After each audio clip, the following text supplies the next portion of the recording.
Hello guys. आज class 11th का math का चैप्टर 1 सेट्स के बारे में डिस्कस करने वाला हूँ। ठीक है, तो सेट्स क्या होता है इसके बारे में सबसे पहले इन्फॉर्मेशंस हमें होना चाहिए, पता होना चाहिए सेट्स क्या होता है। तो सेट्स क्या होता है कि सेट्स वो होता है जो हमेशा वेल डिफाइन हो।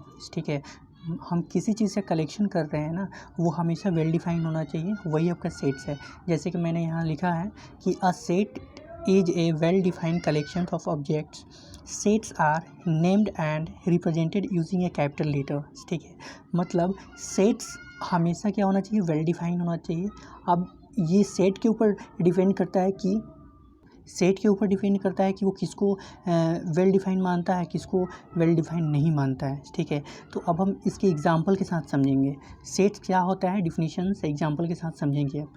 अब एग्ज़ाम्पल मैंने 1 2 3 4 5th एग्ज़ाम्पल लिया है मैंने। ठीक है, इसमें एक एक करके हम एग्ज़ाम्पल को समझेंगे। पहला एग्ज़ाम्पल है collection of beautiful girls in class 10th।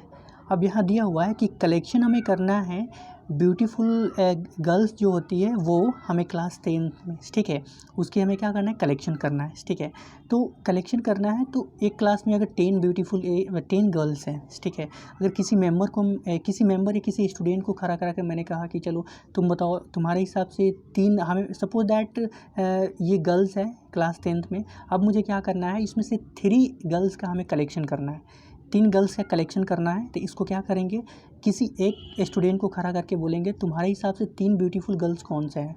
वो बताएगा मेरे हिसाब से 3 ब्यूटीफुल गर्ल्स कोई और है। फिर किसी और स्टूडेंट से खड़ा करके पूछेंगे तुम्हारे हिसाब से ब्यूटीफुल गर्ल्स कौन है, तो वो बताएगा कि मेरे हिसाब से यही गर्ल्स है। तो ये पर्सन टू पर्सन चेंज हो रहा है, ये डिपेंड करता है पर्सन पे कि वो किसको ब्यूटीफुल मानता है, किसको नहीं मानता है। ठीक है, तो ये पर्सन टू पर्सन चेंज हो रहा है, इसलिए क्या है, ये वेल डिफाइंड कलेक्शन नहीं है। ठीक है, अब सेकंड है कलेक्शन ऑफ फेवरेट एनिमल्स। ये भी वही है। अब आपके पास कोई 10 सपोज दैट आपके पास 10 एनिमल है। ठीक है, और उसमें से हमें 5 एनिमल का कलेक्शन करना है। मैं किसी एक स्टूडेंट से पूछे या किसी मेंबर से पूछे तुम्हारे हिसाब से इसमें कौन सा फेवरेट 5 एनिमल है, तो वो बताएगा मेरे हिसाब से ये 5 एनिमल फेमस है मेरे लिए। और फिर किसी और मेंबर से पूछेंगे तुम्हारे लिए कौन सा मेंबर फेमस है एनिमल, तो वो बताएगा मेरे हिसाब से कोई और है। तो ये भी पर्सन टू पर्सन चेंज हो रहा है, क्योंकि ये पर्सन पर डिपेंड कर रहा है वो किसको फेमस मानता है, फिर किसको फेमस नहीं मानता है। ठीक है, तो ये भी क्या है, आपका वेल डिफाइंड कलेक्शन नहीं है। ठीक है, क्योंकि ये पर्सन टू पर्सन चेंज हो रहा है। ठीक है, अब थर्ड नंबर में है the collection of all month in a year. देखो यहाँ the collection of all month in year दे रखा है, तो ये तो आपको वेल डिफाइन ही होगा। क्योंकि अगर इंडिया के किसी भी मेंबर से अगर पूछे कि चलो तुम बताओ कि एक साल में कितने महीने होते हैं, तो कोई सा मेंबर यही बताएगा कि एक साल में 12 महीने होते हैं। इंडिया के किसी भी मेंबर से पूछेंगे तो वो भी यही बताएगा कि हाँ एक साल में 12 महीने होते हैं। तो ये इंडिया के किसी भी मेंबर से पूछ लेंगे तो वो सारे एक ही चीज़ बताएगा कि एक साल में 12 महीने होते हैं।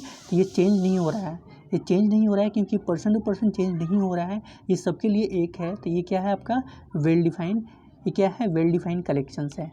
ठीक है, तो पहले क्या है, ये आपका नॉट वेल डिफाइंड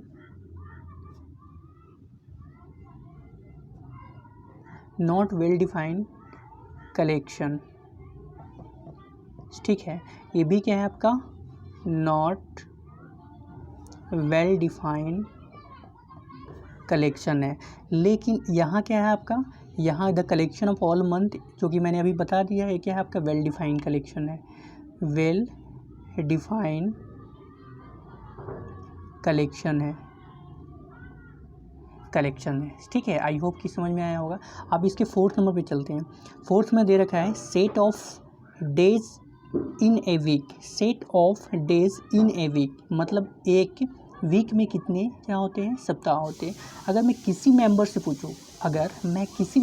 पूछ लूँ कि एक सप्ताह में कितने दिन होते हैं, तो सभी यही बताएं कि एक सप्ताह में 7 दिन होते हैं।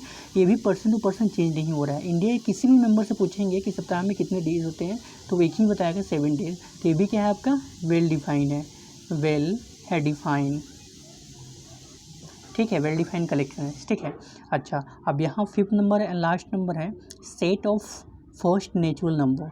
ठीक है, तो सेट ऑफ नेचुरल नंबर क्या होता है, मैंने पढ़ा था नेचुरल नंबर में क्या होता है 1 2 3 4 5 अप टू इन्फिनाइट, ठीक है, इन्फिनाइट तक जाता है तो पढ़ा था ये। तो इसमें भी क्या है तुम्हारा, ये भी क्या है आपका 1 2 3 4 5 है, ये भी सबके लिए इक्वल है। अगर किसी भी स्टूडेंट से पूछ दें कि हाँ एक सेट ऑफ नेचुरल नंबर कितने होते हैं, तो वो सभी यही बताया कि एक क्या होता है, नेचुरल नंबर 1 2 3 5 होता है। तो ये भी क्या है आपका वेल डिफाइंड है, वेल डिफाइंड कलेक्शन है, ठीक है। ये भी क्या है, आई होप कि ये सारे एग्जाम्पल ऑलरेडी समझ में आ गया होगा, ठीक है। अब हम क्या करते हैं, इसके जो कलेक्शंस हैं, अब हम इसके कुछ रिप्रेजेंटेशंस हैं। जैसे इसमें दे रखा है रिप्रेजेंटेशन ऑफ सेट्स दे रखा है, ठीक है।